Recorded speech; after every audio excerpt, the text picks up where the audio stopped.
అది ఏం లేదు మేడం. ఏ మగవాడికి కూడా రాకూడని కష్టం వచ్చింది. ఎవరికైనా భార్య తన సొంతం అనుకుంటారు. ఇక్కడ సమస్య రివర్స్ అయిపోయింది మేడం. నా భార్యకి ఇంకొక అకౌంట్ ఉంది అనిపిస్తుంది.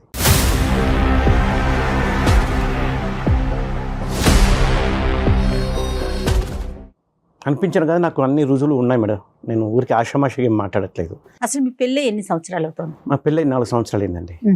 పెళ్ళైన తర్వాత నెలకే అమ్మాయి ప్రెగ్నెంట్ అని చెప్పింది మేడం.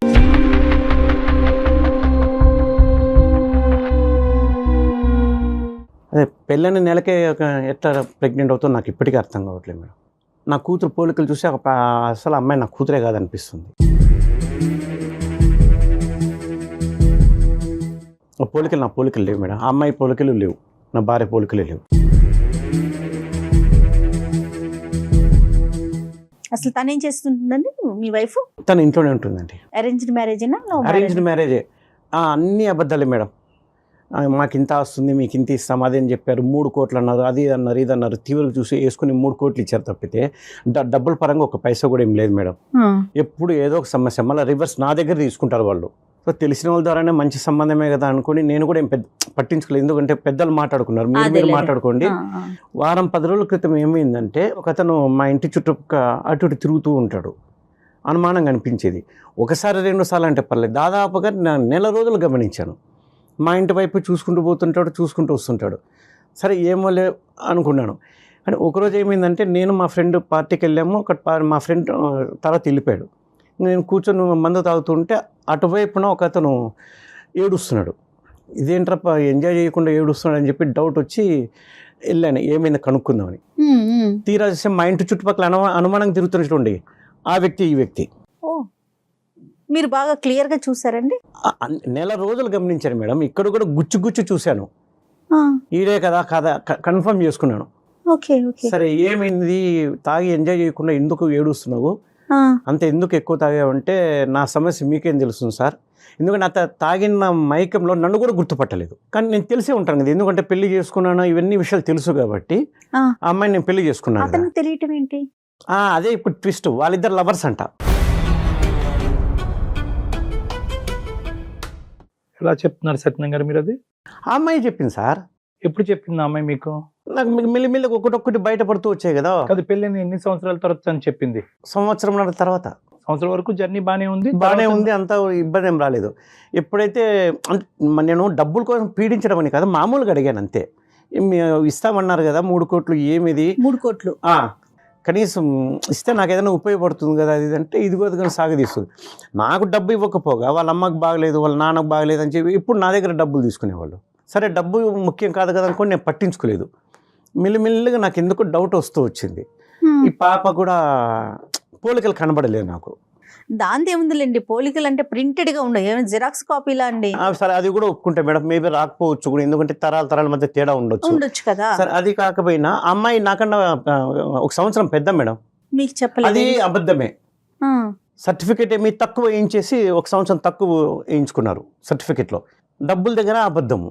మళ్ళీ పెళ్లి చేసుకొని వాంతో వీంతో తిరగడం, ఇవన్నీ అన్ని అబద్ధాలు. మొదట స్టార్టింగ్ లోనే మీరు ఒక పాయింట్ చెప్పారు, పెళ్ళైనటువంటి నెల రోజులకే నెల తప్పింది, ప్రెగ్నెంట్ అయింది అనేటటువంటి ఒక అంశం చెప్పారు. అక్కడి నుంచి స్టార్ట్ అయింది కదా. అవునండి. పోలికలు లేవు అని అన్నారు. అంటే ఖచ్చితంగా ఇక్కడ ఉండేటటువంటి అంశం ఏంటంటే నా భార్యకి వేరే మగాడితో పెళ్లికి ముందే ఒక రిలేషన్షిప్ ఉంది కన్ఫర్మ్ అనేప్పటికీ నాకు అప్పటి నుండి డౌట్ వస్తూనే ఉంది. చూద్దానండి, దాని గురించి సైంటిఫిక్ గా చాలా మాట్లాడుకోవచ్చు మనం, అది తర్వాత మాట్లాడదాం. కానీ అక్కడి నుంచి మీ ఆలోచనలో క్వశ్చన్ మార్క్ పడింది అనేది మీరు నాకు చెప్తున్నారు. ఎప్పుడైతే పాప పుట్టిన తర్వాత 9 నెలలు నిండిన తర్వాత పాప కన్నా తర్వాత పాప పోలికలు కూడా మీ పోలికలకి దగ్గరగా లేదు అనేటటువంటి ఆలోచన మిమ్మల్ని ఇంకా మైండ్ ఇచ్చేసింది. మనస్తత్వం అంతా అక్కడ బయటపడింది సార్. అదే నేను అనడము. అంటే వీళ్ళు అన్ని అబద్ధాలు చెప్పారు, ఈ క్రమంలో ఇది కూడా అబద్ధమే కదా. ఈ పెళ్లి చేయడం దగ్గర నుండి అన్ని అబద్ధాలు అల్లుకుంటూ వచ్చారు. సో ఎట్లో వేరే ఏంటంటే ఈ అమ్మాయికి పెళ్లికి ముందు కూడా ఒక రిలేషన్షిప్ ఉంది, అది మీ అమ్మాయి కూడా ఒప్పుకుందని మీరు ఇందాక అన్నారు. ఒప్పుకుంది. పెళ్ళైనటువంటి బ్రేకప్ అయినటువంటి అంశం మీరు అడిగితే ఆ అమ్మాయి చెప్పలేదు. ఆ అమ్మాయిగానే ముందుకు వచ్చి నాకు ఒక రిలేషన్షిప్ ఉంది, అది బ్రేకప్ అయిందని చెప్పింది. అమ్మాయి నేనే గుచ్చి అడిగాను. మీరు అడిగారు? అమ్మాయి అసలు ఏం చెప్పలేదు. ఏమి అడిగారు సార్? ఎందుకు అడిగారు? నాకు అనుమానం వచ్చింది కదా సార్. ఏం అనుమానం వచ్చింది? పాప పెళ్ళైన నెలకి కడుపు రావడం ఏంటి, దాని తర్వాత పోలికలు లేవు, ఎప్పుడైతే అనుమానం వచ్చిందో నాకు అన్ని త్రూ అవుట్ ద ప్రెగ్నెన్సీ అంటే పెళ్ళి అయినటువంటి ఒక నెలకి నెల తప్పింది అనేటటువంటి ఆలోచన మీకు ఉంటే కనుక త్రూ అవుట్ ద ప్రెగ్నెన్సీ మీరు అమ్మాయిని గుచ్చి అడుగుతూనే ఉన్నారుగా, ఏంటి ఇంత తొందరగా ఎలా అంత అయింది, తొందరగా నేను నిర్ణయం తీసుకోలేదు సార్. అడగలేదు. మొదటిసారి ఏమలే అని పట్టించుకోలేదు. కానీ ఎందుకో మెల్లిమెల్లిగా ఒక్కొక్కటి నన్ను వాళ్ళు డబ్బు కోసం పీడించడము, దాని తర్వాత ఇలా అరే ఇన్ని అబద్ధాలు చెప్పారంటే కూడా ఇది కూడా అబద్ధమే సో అడిగితే కనుక కొన్ని ఏమని చెప్పింది అనే డౌట్ వచ్చింది. నెలకే ఎట్లా నీకు కడుపు వస్తుంది అంటే ఇంతకుముందు ఏదే నా అకౌంట్లో ఇస్తున్నావా అంటే లేదు అట్లా కాదు అని. సరే ఏ రోజు ఆ రోజు నా పనిలో నేను పడిపోవడం, మళ్ళీ మర్చిపోవడం, మళ్ళీ గుర్తుకు వచ్చినప్పుడు మనసు బాధగా ఉన్నప్పుడు మళ్ళీ అడిగితే కనుక ఏదో ఒకటి తప్పించుకునేది ఎప్పటికప్పుడు. సో తీరా చూస్తే ఈ మధ్యన అదే పనికి తిరగడము, మా ఇంటి చుట్టూ ఒకరోజు 2 రోజులు అంటే పర్లేదు మేడం, నెల రోజులు గమనించాను. తొందరపడి నిర్ణయం తీసుకోలేదు. నెల రోజులు అన్న తర్వాత వాడు మళ్ళీ అక్కడకు ఏడుస్తున్నాడు. ఏం మాట్లాడాడు సరే వాడు నన్ను గుర్తుపట్టలేదు ఆ మైకంలో. సరే ఏమైంది అది అంటే ఇట్లా నా బ్రేకప్ అయింది, నన్ను వేరే వాడిని పెళ్లి చేసుకుంది, నాకు చాలా అన్యాయం జరిగింది. ఎవరు అమ్మాయి అంటే టక్కుమని ఆ మైకంలో ఫోటోలు చూపించేశాడండి ఫోన్లోటివి. ఆ అమ్మాయి ఎవరో కాదు, ఈ అమ్మాయి.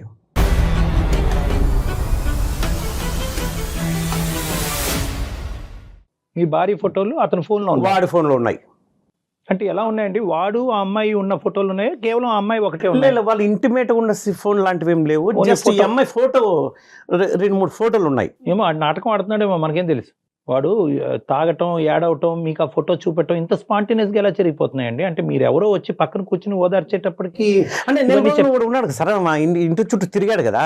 ఆడి తిరగటం నిజమే, కానీ వాడు నిజమే చెప్పాడు అనేది అంటే మీరు చూసారు. ఈఎంఐ నిర్ధారించాలి కదా సార్. నేను సరే ఒక ఆరోపణ వచ్చింది, నేను చెప్పాను, తప్పు చేయనప్పుడు నిరూపించుకోమనండి. మీరు అడిగారండి, ఫోటో కనిపించింది, నీ ఫోటో అతని దగ్గర ఎందుకు ఉందని? లేదు మేడం, ఇప్పుడు నా అనుకున్న మనిషి ఫోటోలు వేరే ఫోన్లో ఉండేప్పటికీ మీకు అర్థం కలగా నాకు జీవితం మీద విరక్తి పుట్టింది మేడం. ఈ అమ్మాయిని ఎంత అడిగినా కూడా ఏవో ఒక దొంగ మాటలు చెప్తుంది, అబద్ధాలు చెప్తుంది, అడిగి కూడా ఉపయోగం లేదు. ఇంకా ఈ అమ్మాయితో కలిసి బతకకూడదని నేను నిర్ణయం తీసేసుకున్నాను మేడం. నా వల్ల కావట్లేదు. 1 రోజు 2 రోజులు అంటే పర్లేదు మేడం, కానీ ఈ పరిస్థితి ఏంటి మేడం? నా కళ్ళ ముందే తిరుగుతుంది, మళ్ళీ ఏం తెలియనట్టు ఉంటుంది. నా వల్ల కావట్లేదు మేడం. ఎందుకంటే 1 రోజు 2 రోజులకి జీవితాంతం బతకాలంటే కష్టం మేడం. ఇదేదో ఒకసారి విడాకుల పరంగా అయిపోయింది అనుకోండి కదండి. ఈ 4 years పాటు మీ ప్రయాణం ఎలా జరిగింది? అంటే మీరు అనుక్షణం ఈ అనుమానం అనేది అవనియండి, లేదంటే ప్రశ్నలు అవనియండి, ఇది అలా కంటిన్యూస్ గానే కురిపిస్తూనే ఉన్నారా, లేదంటే మధ్య మధ్యలో మంచి పీరియడ్స్ కూడా ఉన్నాయా పాప పుట్టిన తర్వాత? దగ్గర మంచి సంఘటనలు అంటే ఏం లేవు సార్. అట్లా అని చెప్పేసి మరీ జుట్టు కొట్టుకునేంత ఏం లేదు, కానీ బట్ గొప్పగా అయితే ఏం లేదు. సైలెంట్ గా ఉండిపోయారు. సత్యనారాయణ గారు, చాలా ఇంపార్టెంట్ క్వశ్చన్. మీకు ఆవిడ మీద అనుమానం ఉండొచ్చు, వాళ్ళ తల్లిదండ్రులు నానా అబద్ధాలు ఆడి మీకు పెళ్లి చేసి ఉండొచ్చు, కానీ ఆ చంటి బిడ్డ ఏం తప్పు చేయలేదు. ఆ బిడ్డను మీరు యాక్సెప్ట్ చేయగలుగుతున్నారు ఒక తండ్రిగా? సార్ నా వల్ల కాదు నాకు అనిపిస్తుంది కదా. అది 3 years బట్టి ఆ పాపని యాక్సెప్ట్ చేయలేదా? ఎత్తుకుని యాక్సెప్ట్ చేయలేదంటే కనుక ముద్దాడింది ఏం లేదు సార్. అట్లా చేరదీయడం, ముద్దు పెట్టుకోవడం అట్లా ఏం చేయలేదు బిడ్డకు. బాబా, ఒక అనుబంధం లాంటిది అంటూ ఏం లేదు. వెరీ సాడ్ సార్ అది. ఇప్పుడు ఎందుకంటే ఇప్పుడు నా బిడ్డ అనుకోండి, ఆ భావన వేరే ఉంటుంది. సత్యనారాయణ గారు, ఆవిడ మీ భార్య గారి పేరేంటి? అరుణ అండి. అరుణ గారు.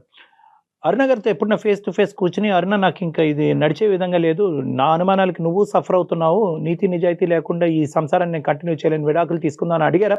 సున్నితంగా మాట్లాడే స్థాయి దాటి వచ్చేసానండి నేను మానసికంగా దాదాపుగా 2 సంవత్సరాలుగా నలుగుతున్నాను, ఎప్పుడెప్పుడు విడిపోదామని. మీ పేరెంట్స్ తో కానీ వాళ్ళ పేరెంట్స్ తో కానీ ఏమైనా పంచాయతీలు జరిగినాయా? వాళ్ళు నిలదీశారా? వాళ్ళ వరకే. అంటే నేను ఈఎంఐని అడిగాను, ఇస్తామన్నారు, ఇట్లా మోసం చేయడం తప్పు కదా, మాట తప్పడం ఎంత తప్పు. సరే కనీసం లేదు విషయంలో నాకు చెప్పాలి కదా. అది కాకపోతే రివర్స్ నా దగ్గర తీసుకుంటున్నారు.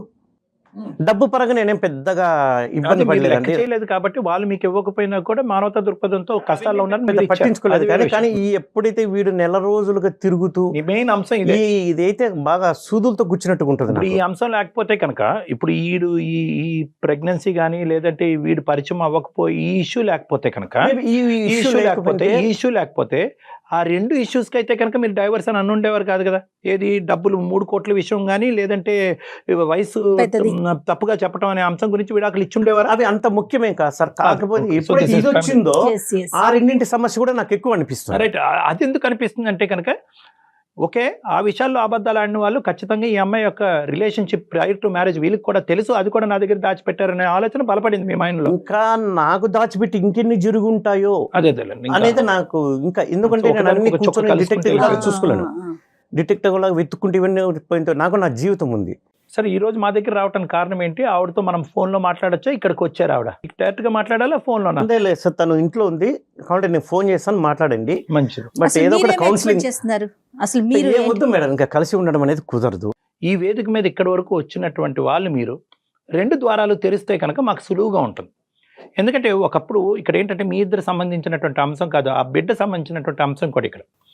ఇక్కడ ఏంటంటే ఆ పాప రేపొద్దున విడాకులు తీసుకోవడానికి ఇక్కడి వరకు రాక్కర్లేదు సార్. మీరు ఒక లాయర్ని కలవచ్చు, 2 సంతకాలు పెట్టచ్చు, విడిపోతారు. కానీ ఇక్కడ ముఖ్యమైనటువంటి అంశం ఏంటంటే నా బిడ్డను కాదు అని చెప్పి నా బిడ్డ ఎవరు, నా తండ్రి ఎవరు అనేటటువంటి ప్రశ్నతో ఆ చంటి బిడ్డని ఈరోజు నడి సముద్రంలో వదిలేస్తున్నారు. అది చాలా పెద్ద అంశం. ఈరోజు ఏ నిర్ణయం తీసుకున్నా కూడా కేవలం అరుణ గారి point of view, me point of view కాకుండా ఆ బిడ్డ పాయింట్ ఆఫ్ వ్యూలో కూడా తీసుకోవాలనేటువంటి అవసరం ఉంది. ఈరోజు మీరు ఇక్కడ కూర్చున్న దానికి ప్రధానమైనటువంటి అంశం ఏంటంటే అరుణ్తో మాట్లాడి అరుణ అతనికి విడాకులు ఇయ్యమ్మా అనే దాని గురించి కాదు. దయచేసి ఆ మాట మార్చుకోండి. మీరు దాని గురించి కాదు, నాకు క్లారిటీ కావాలి. ఎందుకంటే నా భార్య ఒక పెళ్ళైనటువంటి నెల రోజుల్లోనే నెల తప్పింది. ఇది సైంటిఫికలీ పాసిబుల్లా కాదా? నా బిడ్డ కాదా? ఒకప్పుడు నా బిడ్డని తేల్చుకోవాలంటే ఏం చేయాలి అనే ప్రశ్నలతో మా దగ్గర రండి, మేము సమాధానం చెప్తాం. మీ అనుమానం అబద్ధం అవుతే విడాకులు తీసేసుకున్నారు, 6 నెలల తర్వాత ఆ బిడ్డ నా బిడ్డే అని తేలింది అనుకోండి, it is damn sure she is not my kid. That is your thought. నేనేమంటున్నానంటే యువర్ డామ్ షూర్. సైంటిఫిక్గా మనం ప్రూవ్ చేసి ఒక జీనోమిక్ టెస్ట్ ఏదో చేసి అది కరెక్ట్ కాదని మనం ప్రూవ్ చేసాం అనుకోండి, ఆమె మీరు ఎప్పుడు మీరు విడాకులు తీసుకుని విడిపోయిన తర్వాత ఏం చేస్తారు? చంపలేసుకుని అరే నువ్వు నా కూతురే అని చెప్పి మీ కూతురుని యాక్సెప్ట్ చేస్తారా? మీ కూతురు మీ దగ్గరకు వస్తుందా? లేదంటే నువ్వెవరో అని అడుగుతుందా? నీ భార్య మిమ్మల్ని అనుమానించిన తర్వాత మళ్ళీ వెనక్కి వచ్చి మిమ్మల్ని మీ దగ్గర సార్, ఇప్పుడు నేను ఒక మాట చెప్తాను, నేను ఒక మాట చెప్పేది వినండి సార్. నేను పని చేసే చోట నా మీద ఏదైనా నేరారోపణ వచ్చింది అనుకోండి, నేను నిరూపించుకుంటాను, నేను తప్పు చేయలేదు అంటాను, పోరాడతాను. ఎందుకంటే తప్పించుకోవట్లేదు కదా. కాదు సత్య గారు, అది చాలా భిన్నమైనటువంటి సిచ్యువేషన్ గురించి మాట్లాడుతున్నారు. ఇదేంటంటే ఒక సంఘటన ఏదైతే కనుక గతంలో జరిగిపోయినటువంటి అంశాన్ని ఈ రోజు మీ ఎదురుగుంట నిలబడినటువంటి భార్యని ప్రూవ్ చేసుకోమంటున్నారు. ఆమె ఆల్రెడీ ప్రూవ్ చేసుకుంది, నాకు ఆల్రెడీ ఒక రిలేషన్షిప్ ఉన్నది అన్నది. ఆ అమ్మాయి ఏం దాచిపెట్టలేదు. మీరు ఏ వ్యక్తి అయితే కనుక వెళ్ళి కలిసి వచ్చారో ఆ వ్యక్తి యొక్క ఫోటో చూపెట్టారో ఆల్రెడీ మీ భార్య అది ఒప్పుకుంది. రిలేషన్షిప్ అంటే ఈ రోజుల్లో ఎంత ఎక్స్టెంట్ పోతుందో మీకు తెలియదా సార్? కేవలము ఫిజికల్ ఇంటిమసీ లేకుండానే రిలేషన్షిప్స్ ఉంటాయి. ఈ వాదనంతా అనవసరం. నేను ఒకటే పాయింట్తో మిమ్మల్ని ఆవిడతో ఫోన్ కలపమంటున్నాను. 2 ద్వారాలు ఓపెన్ చేసి ఆవిడ ఒక క్లారిఫికేషన్ ఇచ్చేదానికి అవకాశం ఉంటే కనుక మనం మాట్లాడుకోవటం ఒక సానుకూలమైన వాతావరణంలో మాట్లాడుకోవచ్చు. లేదంటే కనుక మీరు మొదలుపెట్టిన కాడి నుంచి అరుణ నాకు ఎప్పుడు డైవర్స్ ఇస్తామనేది ఆ ఆబ్జెక్టివ్తో మాట్లాడద్దని అంటున్నాను. అసలు సంఘటనలు ఏం జరిగినాయి, ఏ అంశాల వల్ల తను ఇప్పుడు వచ్చి విడమర్చి మీకు చెప్పలేకపోయింది, మీ అనుమానాలు నివృత్తి చేయడానికి ఆవిడ ఒక ప్రయత్నం చేయడానికి మీకోసం కాబట్టి నేను ఫోన్ చేస్తాను, మాట్లాడండి సార్. బట్ నాకైతే నమ్మకం లేదు. అది వేరే విషయం. చాలా మంది ఇదే ఆలోచనతో నా క్లినిక్ రూమ్ లోకి వస్తారండి. ఏమంటారంటే నాకేం నమ్మకం లేదు డాక్టర్ గారు, నేను విడిపోతాను, నా గురించి ఎందుకయ్యా, లాయర్ దగ్గర పోండి అని చెప్తాను కానీ నేను కొన్ని అంశాలు విడమర్చి చెప్పేటప్పటికి వాళ్ళ ఆలోచన శైలి మారుతుంది, మీ ఆలోచన శైలి కూడా అలా మారుతుంది అన్న నమ్మకంతో ఈ కాల్ ప్రారంభిద్దాం. మనం కలపండి సార్. ప్రతిరోజు నరకంగా ఉంది సార్, ఒకరోజు 2 రోజులు అయితే పర్లేదు. అదే నరకాన్ని క్లియర్ చేసుకోవటం విడాకులు ఒకటే దారి కాదండి. విడాకులు తీసుకున్న తర్వాత డబల్ నరకం అయితే ఏం చేస్తారు? హలో అరుణ, చెప్పండి. ఎక్కడున్నావు? ఎక్కడున్నావు? నేను ఇంట్లోనే ఉన్నానండి. సరే, ఏం చేస్తున్నారు? భోజనం చేశారా? లేదు సరే, తర్వాత కానీ నేను వేరే డాక్టర్ గారి దగ్గరికి వచ్చాను. ఏమైందండి ఇప్పుడు మీకు? నేను చెప్తాను, ఇదిగో ఆయన మాట్లాడతారంట, స్పీకర్ ఆన్లోనే ఉంది, నీతో ఉండలేకపోతున్నాను చెప్తూనే ఉన్నా కదా, ఇది నీకు ఇబ్బందిగా ఉంది, నాకు ఇబ్బందిగా ఉంది. చెప్పేది విను, అందమైన జీవితం అనే కార్యక్రమానికి వచ్చాను. నేనేమైనా నిన్ను డబ్బుల కోసం పీడించానా? నేను ఏదైనా దాచుకుంటే మీ దగ్గర ఏదైనా దాచి పెడితే మీరు ఇలా మాట్లాడాలి. నేను అన్ని మీకు ఓపెన్ గా చెప్పినప్పుడు మీరు ఇంకా ఎందుకు బాధపడుతున్నారు, ఇంకా ఎందుకు ఇలా మాట్లాడుతున్నారు? సరే చెప్పేది అవన్నీ తర్వాత ముందు ఈయనతో మేడంతో సార్తో ఒకసారి మాట్లాడు. లైన్ లో ఉన్నారు, స్పీకర్ ఆన్లోనే ఉంది. ఓకే, ఇవ్వండి, మాట్లాడతాను. నమస్తే అమ్మా. నమస్తే సార్. ఒక ముఖ్యమైనటువంటి అంశం, మీరు ధైర్యంగా మాతో మాట్లాడతాను అని అన్నప్పుడే మాకు అర్థమైంది. అంటే కనుక మీరు కొన్ని ఫ్యాక్ట్స్ పాలు పంచుకోవాలనే ఉద్దేశంతో మీరు ఉన్నారు అనేది అర్థమవుతుంది.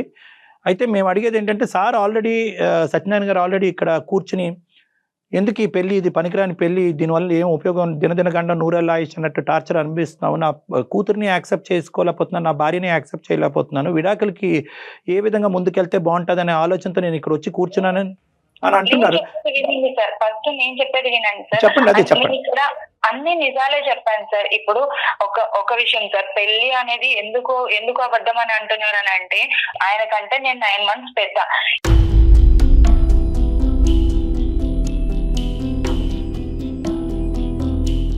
నాకేమైంది అంటే కుజదోషం వల్ల పెళ్లి అవ్వట్లేదు. ఆల్రెడీ 7 matches వచ్చి అవి క్యాన్సిల్ అయిపోయాయి. కాబట్టి ఈ సర్టిఫికేట్ త్రూ నాకున్న 9 months అనేది తక్కువ చేసి చెప్పారు సార్. నేను అబద్ధం చెప్పాను సార్, నిజమే చెప్పింది నేను. అది కూడా నేను చెప్పాను సార్. నేను పెళ్లి అయిన తర్వాతే చెప్పాను సార్, కాదు అనట్లేదు. కానీ నేను ఆల్రెడీ ఆయనకి చెప్పాను, ఎందుకంటే కుజదోషం వల్ల నేను ఇలా చేసుకున్నాను సార్. ఈ ముఖ్య మొదట ఎందుకు చెప్పలేదు సార్? సార్ నేను పెళ్ళైన వెంటనే చెప్పాను సార్, నేను నాకు ఇలా ఉంది, ఇలా కుజదోషం ఉంది, సో దాని వల్ల నాకు ఇలా చేశారు పెద్దవాళ్ళు అనేసి నేను ఆయనకి ఓపెన్ గా చెప్పాను సార్.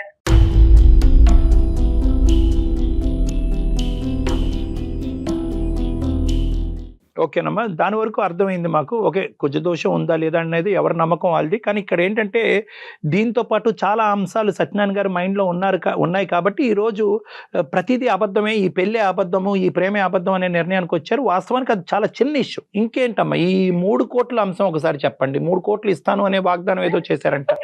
చెప్తున్నాను సార్, 3 కోట్లు అంటే అక్కడ మా పేరెంట్స్ కి నేను ఒక్కదాన్నే సార్. నేను ఒక్కదాన్నే కాబట్టి ఆస్తి అంతా నా కూతురికే ఇస్తాను అని చెప్పారు. కరెక్టే, కాదని నేను అనట్లేదు సార్. ఇప్పుడు ఏమైంది అని అంటే మా ఫాదర్ కి హెల్త్ ఇష్యూ వచ్చేసి దాని వల్ల బైపాస్ సర్జరీ చేయించడంతో అంటే 2 ప్రాపర్టీస్ గా ఉంది సార్. దాని వల్ల ఒక ప్రాపర్టీ అమ్మ అయితే వాళ్ళు హెల్త్ ఇష్యూస్ కోసం క్లియర్ చేసుకున్నారు సార్. అదేలేండి. అంటే ఇంకొక ప్రాపర్టీ ఉంది సార్, ఉంది. ఓకే, మరి ఆ విషయం మీ హస్బెండ్ కి తెలుసా అండి? తదనంతరం మాకు ఇస్తారు కదా సార్.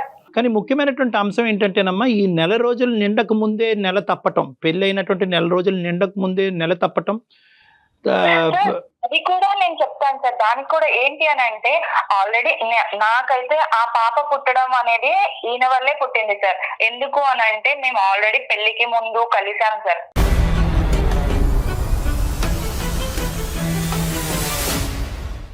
పెళ్లికి ముందు ఎంగేజ్మెంట్ అయిన తర్వాత మేము బయటకు వెళ్ళడం జరిగింది సార్. ఒక హోటల్కి వెళ్ళడం అనేది జరిగింది. ఆ హోటల్లో మేమిద్దరం కలిసాం. కలిసినప్పుడు అప్పుడు నేనేమనుకున్నాను అని అంటే నాకు ప్రెగ్నెన్సీ వస్తుంది అని అనుకోలేదు సార్. పెళ్లి అయిన తర్వాత పెళ్లి అయిన 1 month కి నాకు ప్రెగ్నెన్సీ కన్ఫర్మ్ అయ్యింది అని తెలిసింది సార్. సో నేను అదే చెప్పాను సార్ ఆయనకి, ఆయన వల్ల వచ్చిన ప్రెగ్నెన్సీ సార్ ఇది. లేదు సార్, ఇది అబ్బదే. ఎందుకంటే కనుక తను ఖచ్చితంగా చెప్పింది 3 రోజులే కదా అయ్యింది కాబట్టి ఫుల్ సేఫ్ పీరియడ్ అని చెప్పింది సార్. ఫుల్ సేఫ్ పీరియడ్ అని చెప్పింది. ప్రెగ్నెన్సీ ఎట్లా వస్తుంది సార్? మీరిద్దరు కలవటం అయితే కనుక నిజమే, ఒక్కసారే సార్. ఓకే, ఒకసారి 2 సార్లు అనేది పక్కన పెట్టండి. ఒకసారి కలిపితే కనుక చాలా మంది ఆడవాళ్ళకి ప్రెగ్నెంట్ అవుతారు. అది మీరు డిసైడ్ చేసేది కాదు. కానీ అది కామన్. వినండి, మీరు ఇందాక మాకు ఆ పాయింట్ చెప్పాలి కదా సత్యనారాయణ గారు. ఇందాక ఏంటంటే సార్ ఆ అమ్మాయితో పెళ్లి అయిన తర్వాత కలవటం కాదు, పెళ్లికి ముందే కలిసాను అనే మాట చెప్పాలి కదా మీరు. పీరియడ్ బ్యాడ్ పీరియడ్ అనేది పక్కన పెట్టండి, అది అంత యాక్యురేట్ కాదు. ఇర్రెగ్యులర్ పీరియడ్స్ ఉండేటటువంటి స్త్రీలకి ఖచ్చితంగా అలా చెప్పలేదు. నాకు ఇన్ని సమస్యలు అది గుర్తు రాలేదు సార్. చెప్పమ్మా, చెప్పు. నేను ఆల్రెడీ ఆయనకి ఇదే విషయం చెప్పాను సార్.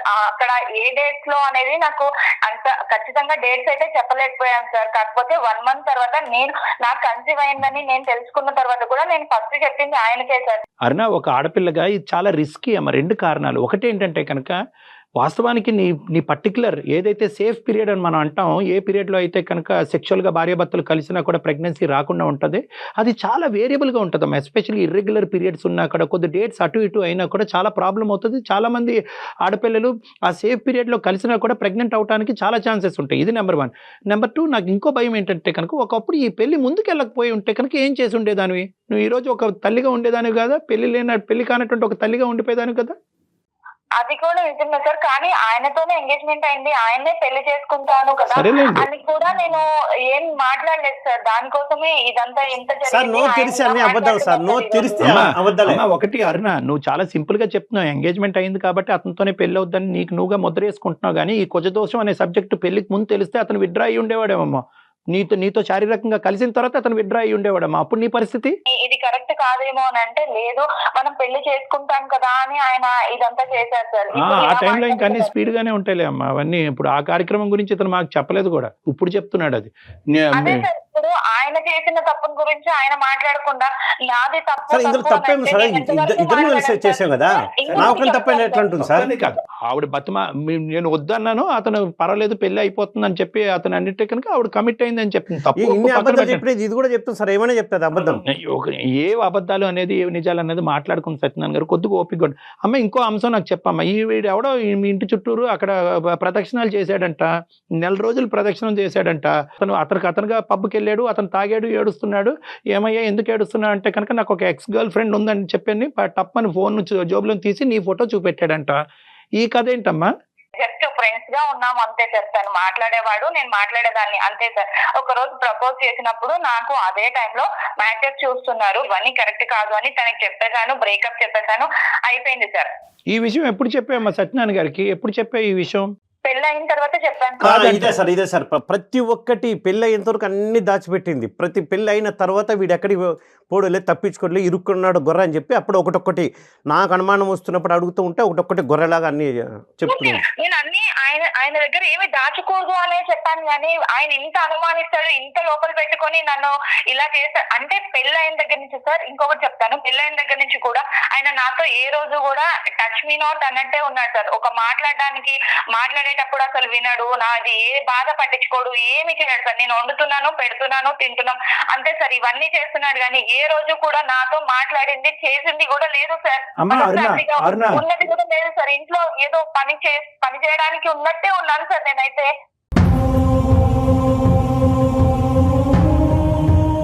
పెళ్ళైనటువంటి ఒక నెల రోజుల లోపు ఎప్పుడైతే కనుక నువ్వు నెల తప్పేవనేటటువంటి వార్త అతనికి మొదటగా వినిపించావో ఆ రోజు నుంచే అతను మనసు మారిపోయింది. ఇది రాంగ్ మ్యారేజ్, రాంగ్ ట్రాక్ లోకి వెళ్ళిపోయింది నా జీవితం అనేది అతను ఫిక్స్ అయిపోయాడు. కాబట్టి నువ్వు ఇప్పుడు డిస్క్రైబ్ చేసిన ప్రవర్తన అంతా కూడా దాని పరిణామమే. లేదు సార్, ఆ పాపను కూడా, మాకు ఒక పాప పుట్టింది సార్, ఆ పాపని కూడా ఎత్తుకున్నది లేదు, ఏ రోజు ప్రేమగా పలకరించింది లేదు, మాట్లాడింది లేదు సార్. ఆ పాపతో ఆడుకున్నది కూడా. ఎవరైనా ఎట్లా చేస్తారు సార్? ఎవరైనా ప్రేమగా చూసుకోగలరా? ఎందుకు అరే నాకు సంబంధం లేదంటుంటే మళ్ళీ ఊరికే అతను పాప కాదంటున్నాడమ్మా.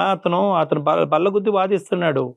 లేదు సార్, తన వల్ల కలిసినప్పుడు నేను ఎవరితో ఏ తప్పు చేయలేదు సార్. ఆయనతో కలవడం వల్లే నాకు ఈ ప్రెగ్నెన్సీ అనేది వచ్చింది. నేను పెళ్లి తర్వాత నాకు కన్సీవ్ అయింది కాబట్టి నేను ఆయనకు కూడా అదే చెప్పాను సార్. ఫస్ట్ కలిసినప్పుడు ఆయన ప్రెగ్నెన్సీ వచ్చిందని చెప్పాను సార్. నేను ఇంకా ఎవరితో ఏ తప్పు చేసిందైతే లేదు సార్. ఏది పెళ్ళి నెలకేనా ఇంత స్పీడా? అది సత్యనారాయణ గారు ఇందాక నేను అది క్లారిటీ ఇచ్చాను కదా. ఆ సేఫ్ పీరియడ్ ఏదైతే కనుక మీరు కలిసిందో అబద్ధం సార్, అన్ని అబద్ధాలు చెప్తుంది. మీరు అబద్ధం అంటే కనుక సైన్స్ తిరగరాయలేవండి. ఒక్క నిమిషం సత్యనారాయణ గారు, ఇప్పుడు ఖచ్చితంగా ఆ అమ్మాయి నిజం చెప్తుందో మీరు నిజం చెప్తున్నారు, లేదంటే ఆ అమ్మాయి అబద్ధం ఆడుతుందో మీరు అబద్ధం ఆడుతున్నారో అని చెప్పలేండి. ఒక 2 నిమిషాలు అరుణ నేను చెప్పే జాగ్రత్తగా వినమ్మా. చెప్పండి సార్. ఇప్పుడు పెద్దవాళ్ళు కుజదోషం అనో ఇంకో దోషం అని చెప్పి పెళ్లి చేసినా కూడా ఒక భార్యగా అతనితో పాటు జర్నీ చేయబోతున్నావు కాబట్టి ఒక అబద్ధం ఏ లెవెల్ వరకు వెళ్తుంది అనేటటువంటి ఆలోచన నీ లోపల ఉండాలి. కాబట్టి నువ్వు పెళ్లికి ముందే ఈ అంశం నీ వయసు ఇంత అని ముందే చెప్పుంటే కనుక బాగుండేది. ఓకే, డబ్బులు ఆస్తులు అమ్ముకున్నారు, పెద్దవాళ్ళు చెప్పొద్దు అన్నారు కాబట్టి ఆల్రెడీ 7 మ్యాచెస్ వచ్చింది, అవి పోతున్నాయి కాబట్టి అలా కాదమ్మా, అలా కాదు అమ్మ, పెద్దవాళ్ళు మాట ప్రకారం నేను చెప్పలేకపోయాను సార్. అమ్మా వాళ్ళ మాట ప్రకారం నువ్వు చెప్పలేకపోయావు. మరి పెద్దవాళ్ళు చెప్పారమ్మా పెళ్లికి ముందు శారీరకంగా హోటల్ రూమ్ తీసుకుని కలవమని?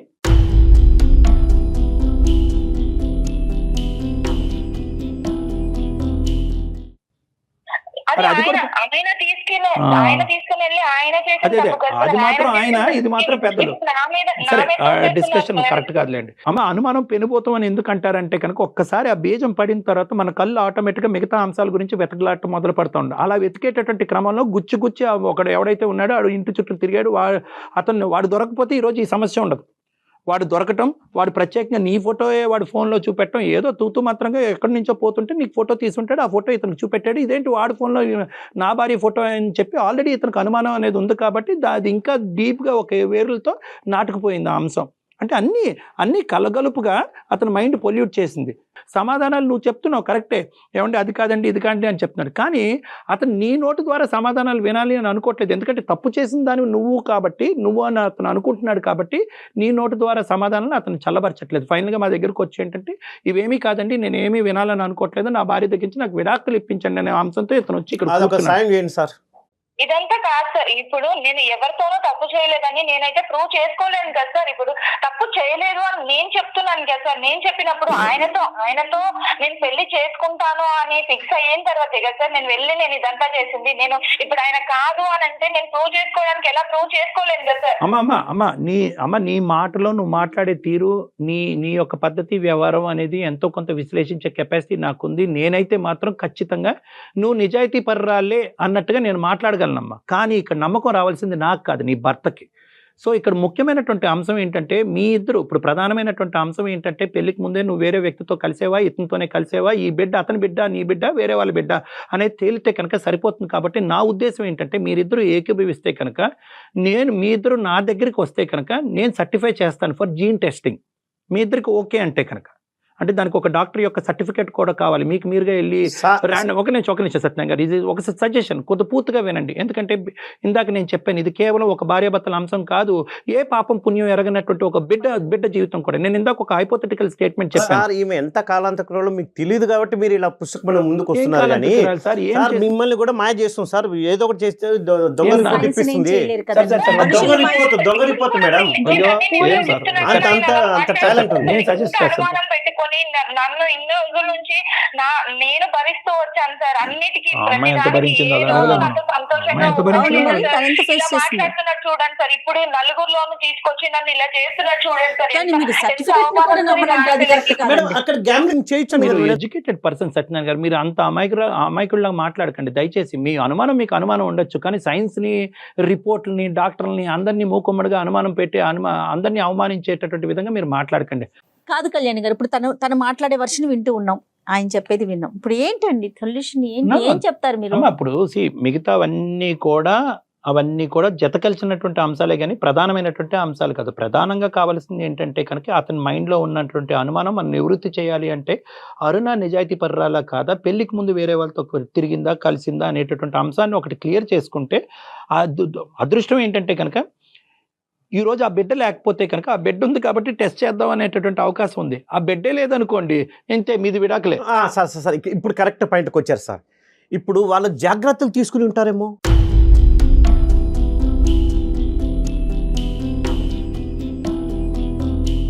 వాళ్ళిద్దరు జాగ్రత్తలు తీసుకుని ఉంటారు కదా. చూడండి, ఒకటి ఇప్పుడు అనుమానం అనేటటువంటి దానికి మనం నిచ్చెన వేస్తే కనుక అది ఎక్కడికో వెళ్ళిపోతుంది సత్యనారాయణ గారు.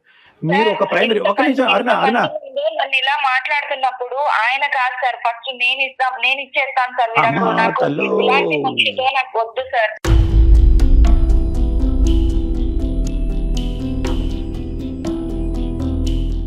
ఒకటి నేను ఇద్దరితో ఒకే అంశం మాట్లాడతాను సత్యనారాయణ గారు. ఫస్ట్ మీతో మాట్లాడతాను. జెనెటిక్ టెస్టింగ్ చేయడం ద్వారా బిడ్డ ఎవరి బిడ్డ అనేది తేలటం చాలా సులువైనటువంటి మార్గం. అది చేయించుకుని ఆ బిడ్డ మీ బిడ్డ అంటే కనుక ఇంకొక ప్రశ్న, ఇంకొక ఆలోచన, ఇంకో అనుమానం, ఇంకో భయం లేకుండా అక్కడితో పాత గత స్మృతులన్నీ తీసేసి, గత జ్ఞాపకాలన్నీ తీసేసి ట్రాన్స్పరెంట్గా నమ్మకంగా మీ భార్యతో కంటిన్యూ చేయడానికి అవకాశం ఉందా లేదా? సార్ నేను డబ్బు గురించి హింస పెట్టలేదు, తీసేసేయండి. సరే బిడ్డ గురించి మీరు అంటున్నారు, DNA టెస్ట్ అది ఇది అవుతుంది అంటున్నారు, కానీ అంతకుముందు ఇన్ని అబద్ధాలు చెప్పేది ఫిజికల్ రిలేషన్షిప్లో ఉండొచ్చు అంటున్నా నేను. సార్ అంటే ఇప్పుడు ఈ DNA టెస్ట్లు చేపిస్తేనే నేను అంటే ఏ తప్పు చేయలేదని ఆయన నమ్ముతాడా సార్? అదే అమ్మా, అక్కడితో ఆగిపోతే హ్యాపీ అమ్మా. అక్కడితో ఆగిపోతే కనుక ఇంకా మళ్ళీ ఆ ఆలోచన లేకుండా, ఆ అంశం యొక్క ప్రస్తావన లేకుండా మీరు ముందుకు వెళ్ళిపోతే కనుక నీకు కష్టమైనా, కొద్దిగా ఇబ్బందికరంగా అయినా, ఒక ఆడది ఈ విధంగా ప్రూవ్ చేసుకోవాలా, చాలా అసహ్యంగా ఉంది అని నీకు అనిపించినా కూడా ఈ కుటుంబాన్ని కాపాడటం గురించి ఆ టెస్ట్కి వెళ్ళి ప్రూవ్ చేసుకుంటే అక్కడితో అయిపోతే పర్వాలేదు. కానీ అతను అక్కడితో ఆగట్లే. అంతకుముందు కూడా రిలేషన్షిప్ ఏంటి, ఫిజికల్ రిలేషన్షిప్ లో వీళ్ళు జాగ్రత్తలు తీసుకుని ఉంటారు. సో దానికి మేమేం చేయాలి సార్? ఫిజికల్ రిలేషన్షిప్ ఉంది సార్, అంతకుముందు కూడా ఉందో లేదో ఇలా నాకు తెలియాలి. ఇలా మాట్లాడే మనిషితో మీరు కలిపినా గానీ, నేను అసలు ఈ టెస్ట్లన్నీ చేయించి మీరు ప్రూవ్ చేసినా గానీ నేను ఎలా ఉండాలి సార్? అమ్మా అరుణ, అమ్మా సార్ చెప్పండి సార్. నేను నీకు చెప్పేది ఏంటంటేనమ్మా, ఆబ్వియస్లీ ఈ విధంగా ఇలా మాట్లాడి ఒకటి ప్రూవ్ చేస్తావంటే కనుక ఆ ఒక్కటి ప్రూవ్ చేస్తే అలాగే ఇంకో 100 ఉన్నాయి, ఆ 100 అంశాలకి ఏం ప్రూఫ్ తెస్తుంది అని ఒక ఆడదాన్ని ఇలా బహిరంగంగా మాట్లాడేటప్పటికి ఇతనికి ఏదో అనుమానం అనే జబ్బు ఉందేమో అన్నట్టుగా నాకు ఇప్పుడు బలంగా అనిపిస్తుంది. అంటే డెల్యూజనల్ డిసార్డర్ అంటారు. ఉంది సార్, ఉంది ఏముంది? కాబట్టి ఇన్ని సంవత్సరాల నుంచి ఉండండి నేను సత్యనారాయణ గారు. ఎవరికి చెప్పుకోలేకుండా భరించుకొచ్చాను సార్. ఇతని ఆలోచన అనేది ఇంకో తప్పుదోవలో వెళ్ళిపోతుంది కాబట్టి అతను మీరు ఇద్దరు నా దగ్గరికి రండి, మీరిద్దరూ నా కౌన్సిలింగ్కి రండి. ఎందుకంటే అతను మీరిద్దరూ కాదు, ప్రధానంగా అతను కూడా రావాలి, అతనితో పాటు నువ్వు తోడుగా రా. అతనికి కౌన్సిలింగ్ కావాలి, అతనికి ట్రీట్మెంట్ కావాలి. ఈ అనుమానం అనేటటువంటి దానికి వల్ల చాలా మంది జీవితాలు నాశనం చేసుకుంటున్నారు. దానికి కౌన్సిలింగ్ ట్రీట్మెంట్ ఇస్తే కనుక అతను అనుమానం అనే జబ్బు పోతుంది, క్లియర్ అయిపోతుంది. దాన్ని బట్టి మీరిద్దరూ హ్యాపీగా ముందుకెళ్ళగలరేమో ఒకసారి ఆలోచిద్దాం. Okay sir. మీరు ఇంతగా చెప్తున్నా కాబట్టి ఒకసారి మీ మాట వింటాను. సంతోషం వస్తాను సార్, కౌన్సిలింగ్ వస్తాము. రైట్ రైట్ మీరు చెప్పినట్టే ఒప్పుకున్నందుకు చేద్దాం సంతోషం. అమ్మా మీ ఇద్దరు కలిసి రండి అమ్మా, మీరు కూడా రండి, ఓకేనా? Okay madam. రైట్. ఓకేనమ్మా. కానీ అప్పటి వరకు మీ ఇద్దరు ఇంట్లో గొడవలు కానీ అలాంటివి ఏం పెట్టుకోకండి, డాక్టర్ గారి దగ్గరికి వెళ్ళే వరకు కూడా. Okay madam. రైట్. బాయ్ అమ్మా, ఆల్ ద బెస్ట్ అమ్మా Aruna. Thank you sir. Thank you అండి, థ్యాంక్ యూ, నమస్తే. మా విన్నపాన్ని మన్నించినందుకు థ్యాంక్ యూ.